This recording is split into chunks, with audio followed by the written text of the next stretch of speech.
Bonjour à tous. C'est peu de dire qu'on attendait beaucoup de l'audition de Philippe Rondeau dans le procès Clearstream, ne serait-ce que parce que ce général, l'ancien officier des services de renseignement, est arrivé au palais de justice précédé d'une réputation de grande intégrité.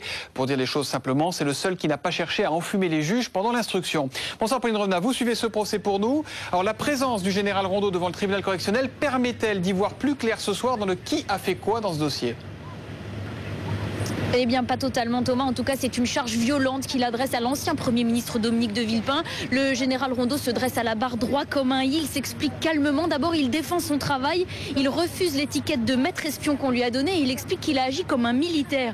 Alors, je sais qu'en France, les militaires n'ont pas très bonne réputation, dit-il, mais je n'ai pas un cuit de pétoncle. Voilà ce que dit en préambule, si l'on peut dire, le général Rondeau. Et puis ensuite, eh bien, il charge Dominique de Villepin et lourdement. D'abord, il rappelle ce qu'il a fait dire à l'ancien Premier ministre dans une note. Il nous apparaît le président de la République et moi, nous sautons. Et puis deuxième élément gênant, il raconte qu'en janvier 2004, dans le bureau de Dominique de Villepin, le nom de Nicolas Sarkozy a été évoqué, qu'un compte couplé Nicolas Sarkozy a été évoqué par Jean-Louis Gergorin et aussi que Dominique de Villepin a fait note d'instruction présidentielle. Alors évidemment, Dominique de Villepin, il a toujours nié, lui, ces allégations. Ce sont des détails d'abord difficiles à inventer et puis gênants pour l'ancien Premier ministre. Je vous propose d'écouter l'un de ses avocats, Maître Messner.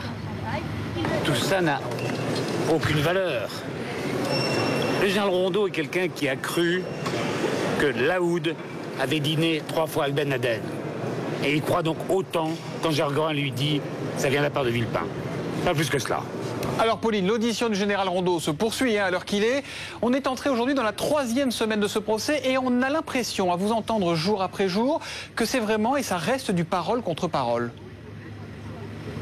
Exactement Thomas, parce que la semaine dernière on avait 3 versions, celle de Jean-Louis Gergorin, celle d'Imad Laoud et celle de Dominique de Villepin. Eh bien aujourd'hui c'est un peu une 4e version qui nous est servie, celle du général Rondeau, et en contradiction partielle avec les 3 précédentes. Mais la journée n'est pas terminée, vous l'avez dit, les confrontations ne font que commencer. Pour l'instant le général Rondeau est interrogé par le procureur et c'est là qu'on verra aussi au cours de la soirée comment Dominique de Villepin se défend face à ces détails, face à ces affirmations répétées du général Philippe Rondeau. En fait la soirée ne fait que commencer. Et bon, on vous laisse retourner dans la salle d'audience et vous nous rappelez quand c'est nécessaire. Merci Pauline Revenat avec Xavier de Baillancourt.